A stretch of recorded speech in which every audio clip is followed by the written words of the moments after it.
सभी को नमस्कार, सादर प्रणाम। मैं सुरेंद्र सिंह। सभी लोगों से निवेदन है कि एक राजस्थान के अंदर बहुत ही प्रसिद्ध महाराणा हुए थे, जो किसी परिचय का मोहताज नहीं है। उनका नाम था महाराणा प्रताप। उन्होंने एक अकबर के सामने युद्ध लड़ा था, हल्दी घाटी का युद्ध, जो करीब करीब सभी लोगों को पता है।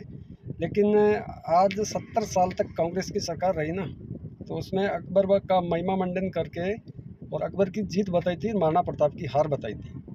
इसका कारण क्या था? इसका कारण ये था कि देश के अंदर पांच बार शिक्षा मंत्री थे, वो मुस्लिम थे।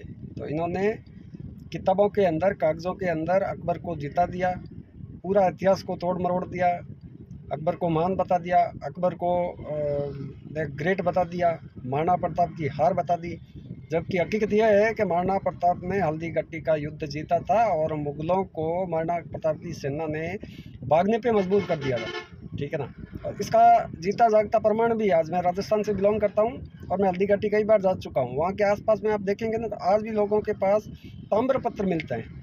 ताम्र पत्र वो होता था कि जिस समय राजा जागीर या आज की तारीख में सरकार जो पट्टे जारी करता ना, वैसे ही उस समय राजा जब किसी को ज़मीन देता था, भूमि देता था किसानों को, तो तांबे की प्लेट के ऊपर लिख के देते थे। तो लोगों के पास आज भी ताम्र पत्र है। यानी महाराणा प्रताप अकबर के बीच में जो हल्दी घाटी का युद्ध हुआ था, जब एक राजा की हार हो जाती है, यानी महाराणा प्रताप की वहाँ हार हो गई और अकबर की जीत हो गई, तो युद्ध के 1-2 साल बाद में महाराणा प्रताप वहाँ के ताम्र पत्र कैसे जारी कर सकते हैं?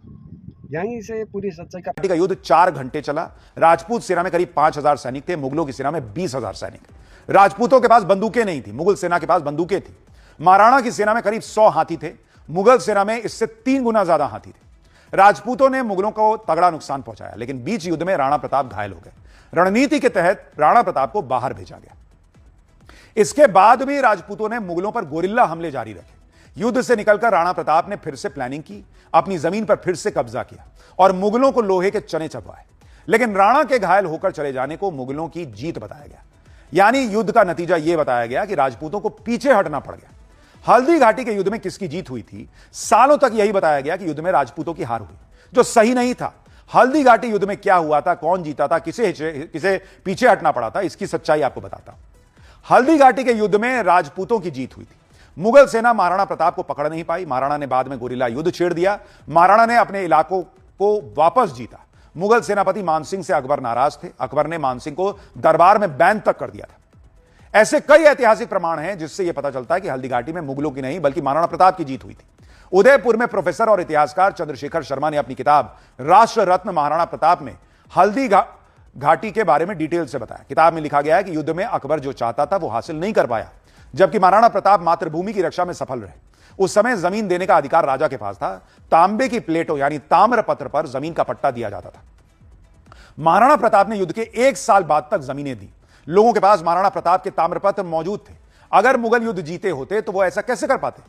यानी युद्ध के बाद भी पूरे इलाके पर महाराणा प्रताप का कंट्रोल था, तभी ना वो लोगों को जमीन दे रहे थे। जबकि सालों या कई दशकों तक यह बताया जाता रहा कि महाराणा प्रताप हल्दी घाटी में हार गए थे। अकबर को महान बताया जाता रहा। सालों तक स्कूल की किताबों और शिलालेखों में हल्दी घाटी का विजेता मुगलों को ही बताया जाता रहा। लेकिन अब इन गलतियों को सुधारा जा रहा है, लेकिन इसके लिए भी लंबी लड़ाई लड़नी पड़ी। आप देखिए कि किस तरह से हल्दी घाटी को लेकर इन गलतियों को सुधारा गया। राजस्थान बोर्ड ने कक्षा 10वीं की किताब में अकबर द ग्रेट नाम से एक अध्याय रखा हुआ था। इसमें हल्दी घाटी का विजेता मुगलों को बताया गया था। साल 2017 में किताब में सुधार किया गया। महाराणा प्रताप को युद्ध का विजेता लिखा गया। उस समय राजस्थान की मुख्यमंत्री वसुंधरा राजे सिंधिया थी। इसी तरह से शिलालेखों का लंबा विरोध हुआ। राजपूत समाज ने 40 साल तक इसका विरोध किया। 2021 में राजस्थान सरकार ने केंद्र और एएसआई से मांग की शिलालेखों में लिखी गलत जानकारी सही की जाए। इसके बाद 2021 में शिलालेख भी सही किए गए। लेकिन आप में से कितनों को इसके बारे में पता है? मुगलों का पता होगा बॉस। कुछ हो जाए, मुगल नहीं हारने चाहिए, बाकी किसी को हरा दो। आपको हल्दी घाटी में लगी शिलालेख दिखाता हूं। इस शिलालेख में मुगलों को विजेता बताया गया है और इसमें लिखा है कि राजपूतों को पीछे हटना पड़ा था। हालांकि लोगों ने राजपूत को मिटा दिया था। बाद में इन शिलालेखों में सुधार करके इन्हें बदला गया। अब इस पर लिखा है कि हल्दी घाटी के युद्ध में राजपूतों की बहादुरी से मुगलों को पीछे हटना पड़ा था।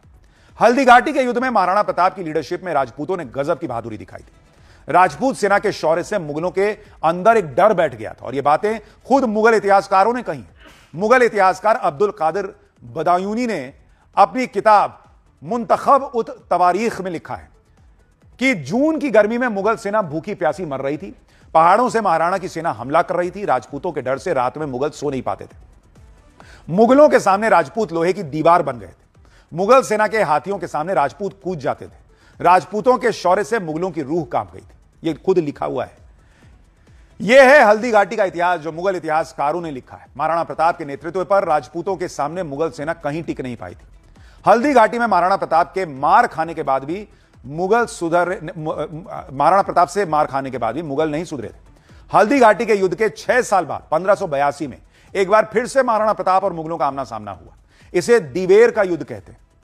दिवेर के युद्ध में महाराणा प्रताप ने मुगलों को दौड़ा दौड़ा के मारा था। दौड़ा दौड़ा के। अरावली की पहाड़ियों में दिवेर इलाका है। यहीं पर मुगलों ने अहम सैन्य ठिकाना बनाया था। मुगलों पर महाराणा ने अचानक हमला किया। हमले से मुगल सेना हड़बड़ा गई। मुगल सेना चौकियां छोड़कर भाग गई भाई। महाराणा ने मुगल सेना को 18 किलोमीटर तक दौड़ाया। मुगलों के 36 ठिकानों पर राजपूतों ने कब्जा किया। इतिहासकार कर्नल जेम्स टॉड ने इसे मेवाड़ का मैराथन कहा था। यह है महाराणा प्रताप और राजपूतों की बहादुरी की कहानी। अगर मुगल इतने ही शक्तिशाली थे, इतने ही महान थे, तो दिवेर में अपनी चौकियां छोड़कर 18 किलोमीटर तक काहे भागे बॉस? दिवेर में मुगलों पर जीत के प्रतीक के तौर पर महाराणा प्रताप स्मारक भी बनाया हुआ है। यानी महाराणा प्रताप के शौर्य को अलग ही तरह से दिखाया गया। मुगलों को दौड़ा दौड़ा के मारने वाले महाराणा प्रताप के बारे में लिखा गया कि वो घास की रोटी खाते थे। बताया गया कि हल्दी घाटी के युद्ध के बाद महाराणा जंगल में चले गए थे और इस दौरान महाराणा प्रताप को घास की रोटी खानी पड़ी। जबकि घास की रोटी खाना लोक कथाओं से निकला है। राजस्थान में लोक कथाओं में बताया जाता रहा कि महाराणा ने बहुत संघर्ष किए। यहां घास की रोटी को सांकेतिक तौर पर संघर्ष के लिए प्रयोग किया गया था। महाराणा प्रताप से तो मुगल कांपते ही थे। उनके घोड़े चेतक से भी मुगलों के होश उड़ जाते थे। चेतक के साथ महाराणा प्रताप के हाथी रामप्रसाद की वीरता और वफादारी का अलग इतिहास है। हल्दी घाटी के युद्ध में रामप्रसाद हाथी पर मुगलों ने कब्जा कर लिया। उसे अकबर को गिफ्ट किया गया। अकबर ने उसका नाम पीर प्रसाद रखा। लेकिन रामप्रसाद तो महाराणा का वफादार था। मुगल खेमे में रामप्रसाद ने खाना पीना छोड़ दिया। अकबर की लाख कोशिशों के बाद भी रामप्रसाद ने कुछ नहीं खाया। इस वजह से कुछ समय बाद रामप्रसाद हाथी का निधन हो गया। यानी एक वो दौर था कि घोड़ा हाथी भी वफादार होता था। लेकिन हमारे यहां कुछ लोगों ने मुगलों के प्रेम में ऐसी वफादारी छोड़ी कि इतिहास का पूरा पन्ना ही मरोड़ के, घुमा के, मिटा के जैसे मनाया लिख दिया। लेकिन हम तो सही बताते रहेंगे। पाठशाला।